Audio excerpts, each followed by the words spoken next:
2절. 그런즉 우리가 무슨 말을 하리요? 은혜를 더하게 하려고 죄에 거하겠느냐? 그럴 수 없느니라.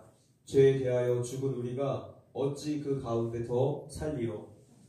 네, 오늘은 죄에 대하여 죽은 자라는 제목으로 말씀 전하겠습니다. 포스트 모더니즘 시대를 살고 있는 우리들에게 아주 자주 접할 수 있는 문구들은 자신의 생각대로 살라는 것, 또 마음 가는 대로 행동하라는 것, 느낌 가는 대로 살라는 것입니다. 이러한 생각이 반영된 광고의 그 CM송들이 많이 등장했는데, 예전에 이런 CM송이 있었습니다. 아버지는 말하셨지 인생을 즐겨라. 들어보셨죠? 현대카드 CM송이었어요. 여기에 대한 반박으로 아버지는 망하셨지 인생을 즐기다. 이런 문구가 나왔어요. 네 마음이 시키는 대로 해, 느낌대로 해 라는 문구들을 곳곳에서 많이 볼 수 있습니다. 이러한 생각들이 우리 신앙생활에 들어오며 아주 큰 문제가 생기는 것이죠. 하나님의 뜻에 반기를 들기 시작합니다. 그래서 시대를 관통하는 생각, 느낌대로 하다가는 큰일 납니다. 바울이 전한 이신칭의 복음은 오직 믿음으로만 구원을 얻는다 라는 말씀인데, 사람들이 이 말씀을 잘못 이해했습니다. 아, 그래? 그러면 행동은 필요 없겠네? 그렇다면 이제 마음껏 한번 살아보자. 이러한 주장을 하는 부류들이 생겨난 것이죠. 곧 로마서 5장 20절 말씀을 가지고 오해했습니다. 율법이 들어온 것은 범죄를 더하게 하려 함이라. 그러나 죄가 더한 곳에 은혜가 더욱 넘쳤나니. 이 말씀은 하나님의 은혜에 대한 그 강력함, 죄를 덮는 은혜의 탁월함을 설명하고 있는 말씀인데, 내가 어떤 죄인인지를 깨닫는 것, 정말 너무나 큰 충격이겠죠. 근데 십자가에 나타난 하나님의 은혜가 얼마나 큰지를 깨닫는 것은 우리에게 더 큰 충격을 줍니다. 이 은혜를 깨달았을 때야 죄가 더한 곳에 은혜가 더욱 넘쳤구나 라는 이 말씀이 적용이 되는 거지, 죄를 더 지으라거나 죄를 지어도 괜찮다 라는 식으로 받아들이면 절대로 안 되는 것입니다. 근데 바울을 반대했던 유대인들이 더 큰 은혜를 위해서 우리가 더 많이 죄를 짓자 라고 주장을 한 거예요. 그래서 이것을 가리켜서 도덕 폐기론이라고 불렀습니다. 그렇게 바울을 도덕 폐기론자로 몰아갔던 거예요. 그래서 바울이 6장에서 그런 게 아니야 라고 이제 변론을 시작합니다. 오늘 본문 1절도 같은 오해 때문에 시작된 말씀이죠. 1절 보시면, 그런즉 우리가 무슨 말을 하리요? 은혜를 더하게 하려고 죄에 거하겠느냐? 자, 근데 사람들이 이렇게 말한 이유가 있습니다. 그들이 머리가 나쁘고 이해력이 딸려서 그런 게 아니라 그렇게 이해할 만한 시대적인 상황에 놓여져 있었기 때문이에요. 그 당시에 영지주의라는 가르침이 이 초대교회 안에 굉장한 영향력을 행사했습니다. 영지주의 특징은 영과 육은 분리해서 생각하자. 육은 더러운 거고 육체는 더러운 거고 영혼만 선한 거야. 영혼만 보존되고 구원받으면 돼. 우리 육체는 어차피 썩어질 거니까 죄를 짓든지 말든지 그냥 내버려 두자. 우리는 오직 영혼만 생각하자. 이런 사고방식을 가지고 있었어요.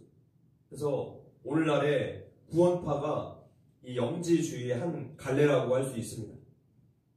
사람들이 듣기에 너무나 매력적이었기 때문에 이 사상이 발전되고 크게 두 가지로 나뉘어집니다. 하나는 쾌락주의로 나타났어요. 여기에서 반대되는 운동이 또 금욕주의가 나타나죠. 금식과 고행을 합니다. 둘 다 비성경적인 모습이에요. 자, 이것이 바로 영지주의가 만들어낸 폐해입니다. 두 가지를 따로 나누어 생각하는 것. 신앙과 생활을 나누어서 생각하는 것. 이 영지주의적인 생각은 오늘날 한국교회 안에도 만연하고 있어요. 제가 예전에 정치와 신앙은 분리할 수 없다라는 말씀을 드렸습니다. 정치는 다른 게 아니라 우리의 일상의 모든 것에 다 녹아져 있어요. 그래서 정치는 곧 우리의 일상이다 라고 말할 수 있습니다. 근데 성경에 분명한 가르침이 있는데, 하나님의 말씀이 있는데, 나는 하나님을 믿고 하나님을 주님으로 고백하면서도 정치의 영역만큼은 내 생각대로, 내 느낌대로, 내 취향대로 어떤 정당을 지지하고 선택한다는 것은 모순이고 불순종이에요. 일상과 신앙을 지금 분리시키고 있는 모습이죠. 정확히 영지주의적인 사고방식입니다. 사도 바울의 시대도 그랬고 오늘날도 똑같습니다. 신앙과 생활은 분리할 수 없기 때문에, 일치해야만 하기 때문에 신앙생활이라고 표현합니다. 그래서 사도 바울은 오늘 본문에서 복음에 대한 이런 잘못된 이해, 또 사회적인 분위기를 보고 1절에서 질문으로 시작을 하는 거예요. 은혜를 더하게 하려고 죄를 짓겠느냐? 근데 은혜를 받아본 사람은 모두 다 압니다. 내가 하나님의 그 은혜에 대한 감격이 너무나 큰데 이제 막 살아도 되겠다는 반응이 과연 나올 수 있을까요? 요한복음 8장에 나오는 가늠하다가 현장에서 붙잡힌 여자의 그 이야기가 그렇지 않습니까? 이 여인 한 사람을 죽이기 위해서 많은 군중들이 몰려들었어요. 가늠한 사람에 대한 율법을 집행하기 위해서죠. 그러나 바리새인들이 이렇게 공개적인 장소에서 예수님을 시험하기 위한 목적이 또 이 안에 숨겨져 있었습니다. 예수님이 땅바닥에 글을 쓰시죠. 황집사, 너는, 유목사, 너는 마음으로 지은 죄들은 어떻게 할래? 너는 저 사람보다 나은 게 무엇이냐? 요즘식으로 각색을 한다면 이렇게 땅에 쓰셨을 거예요. 그때나 지금이나 모든 죄의 특성은 이렇습니다. 정죄하는 것. 남을 정죄해서 자신의 의로움을 증명하고 그렇게 자랑하고 싶어 하는 거예요.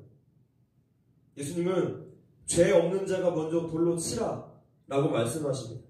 그랬더니 군중들이 마음이 뜨끔해져서 다 떠나가 버렸어요.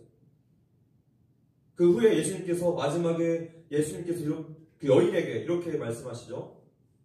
8장 11절 시작. 대답하여 하되 주여 없나이다. 예수께서 가라사대 나도 너를 정죄하지 아니하노니 가서 다시는 죄를 범치 말라 하시니라.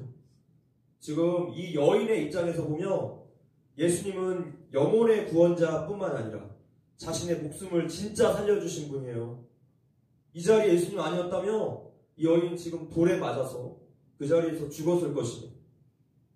이제 구사일생으로 목숨을 구원받은 이 여인이 마치 도덕 폐기론자의 주장처럼 갑자기 마음이 의기양양해져서 나는 죽음에서 살아났어. 그러니까 나는 이제 더 막 살 거야. 내 마음대로 살 거야. 이럴 수 있었을까요? 절대로 그럴 수 없다는 거예요. 왜냐하면 은혜를 알기 때문에. 지난 시간 말씀드린 것처럼 하나님의 은혜는 회복과 치유를 불러오기 때문입니다. 그래서 아마 이 여인의 그 인생 후반은 예수님이 하신 이 말씀을 지키기 위해서 몸부림을 치는 인생이 되었을 거예요. 아니 도대체 이 예수님이 누구이신가? 그분을 알기 위해서 갈급해야 하는 그런 인생을 살았을 것이 분명합니다. 이것이 바로 은혜 받은 사람의 모습이라는 거예요. 은혜는 죄를 조장하는 것이 아니라 죄를 짓지 못하게 하는 능력이 되는 거예요. 할렐루야. 본문 1절을 고백하는 사도 바울의 마음이 마치 이 가늠한 여인과 똑같았을 것입니다.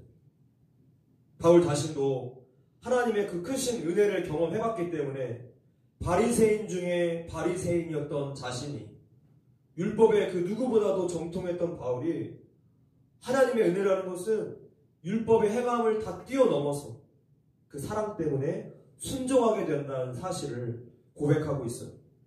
억지가 아니라 기쁨과 감사와 또 자발적으로 우러나오는 그런 마음으로 순종하게 된다는 거예요. 이것이 바로 사랑이죠. 은혜는 두려움 때문에 하는 순종이 아니라 사랑 때문에 하게 되는 순종을 불러와요. 그러니까 같은 순종이라고 해도 수준이 달라요. 질적으로 다릅니다. 하나님의 그 은혜를 깨달았을 때 그분을 순수하게 깊이 있게 사랑할 수 있게 됩니다. 이것이 바로 우리의 신앙생활의 동기이자 본질이 되어야만 하는 것이죠. 로마서 6장 2절 말씀. 자, 시작. 그럴 수 없느니라. 죄에 대하여 죽은 우리가 어찌 그 가운데 더 살리요. 우리가 예수님을 믿어도 삶에 그다지 변화가 없는 것은 예수님의 십자가 복음을 정확하게 알지 못했다는 증거일 수 있어요. 성도들이 복음을 속죄의 복음으로만 안다는 것이 문제입니다. 예수님께서 십자가에서 우리를 대신해서 죽으심으로 우리의 모든 죄가 사함받았습니다. 과거의 죄, 지금 현재의 죄, 미래의 죄까지도 다 용서받았어요. 정말로 놀라운 복음이죠. 근데 이것만 가지고 복음이라고 이해하며 문제가 된다는 거예요. 이렇게 되면 구원받은 그 이후에 더 이상 우리가 거룩하게 살아갈 이유가 없어집니다. 영지주의, 구원파의 주장처럼 돼가는 거예요. 아니, 미래에 지을 죄까지도 우리가 다 용서받았는데 죄 안 짓고 거룩하게 살기 위해서 애쓸 필요가 뭐야?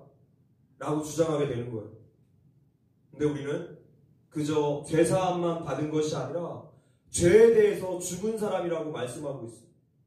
우리가 죄를 이기는 것은 우리의 노력으로 불가능합니다. 노력해서 죄를 안 짓게 된 사람은 이 세상에 한 사람도 없을 거예요. 그렇기 때문에 하나님께서 우리를 아예 죄에 대해서 죽게 하셨어요. 예수님께서 십자가에서 죽으실 때 우리도 함께 못 박혀 죽었습니다.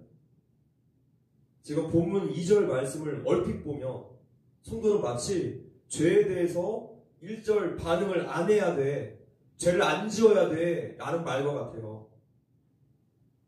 죄에 대해서 죽은 자이기 때문에. 죽은 사람이 어떻게 반응하겠습니까? 1톤 트럭이 그 위를 지나가도 죽은 사람은 아무런 반응을 할 수 없어요. 근데 우리의 현실은 어떻습니까? 건들면 확 반응이 와요. 제가 애를 키워보니까 제가 이렇게 성질이 나쁜 사람인지를 처음 알았어요.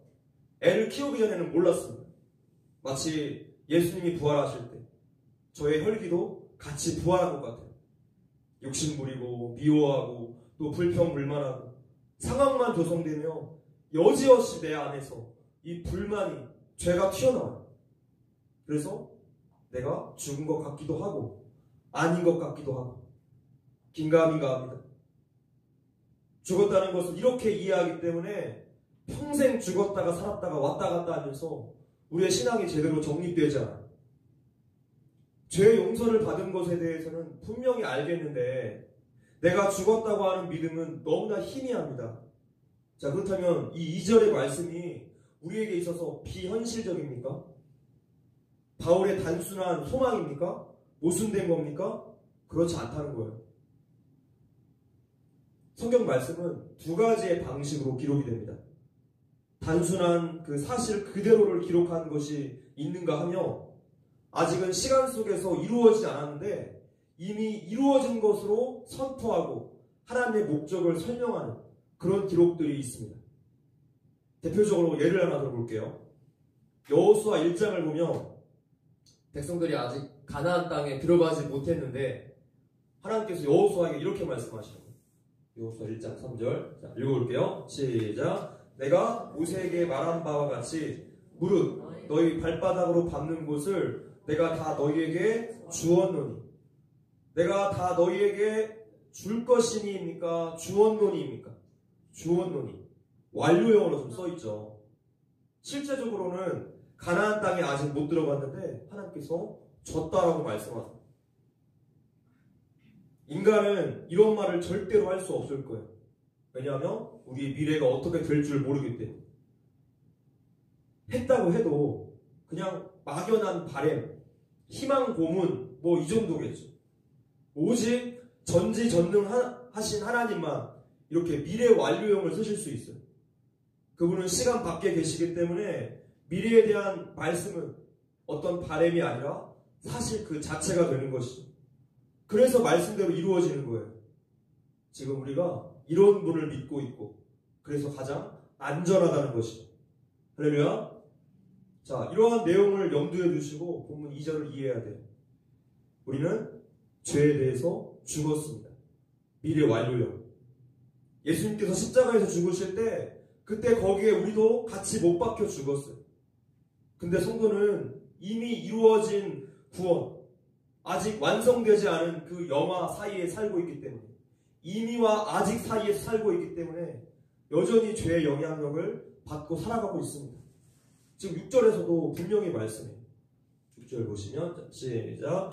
우리가 알거니와 우리의 옛사람이 예수와 함께 십자가에 못 박힌 것은 죄의 몸이 죽어 다시는 우리가 죄에게 종노릇하지 아니하려 함이니, 예수님과 함께 죽었던 것은 우리의 옛사람이에요. 이것은 육신을 말하는 게 아닙니다. 육신이 죽었다면 우리 지금 무덤에 가 있겠죠. 죽은 것은 죄의 종노릇을 했던 우리의 옛사람, 하나님과 상관없이 살았던, 하나님 모르고 살았던 우리의 그 옛사람이에요. 하나님을 있는 힘껏 반항하고 살았던 그 질서를 말해요. 세상 질서. 그렇다면 예수님과 함께 옛사람이 죽은 것이 우리에게 무슨 의미가 있습니까? 아주 큰 의미가 있어요. 우리 속에 육신의 욕망이 여전히 존재하지만 더 이상 우리가 종노릇하지 않습니다. 죄가 지배하던 옛사람이 죽었기 때문이에요. 죄가 우리를 더 이상 지옥으로 끌고 갈 수 없습니다. 하나님이 다시 끄집어내서 살리시고 또 살리시고 예배자의 자리로 다시 되돌아오게 만드시는 거예요. 모든 성도들은 죄에 대한 빚이 있습니다. 그 빚은 죽음으로 갚아야 돼요.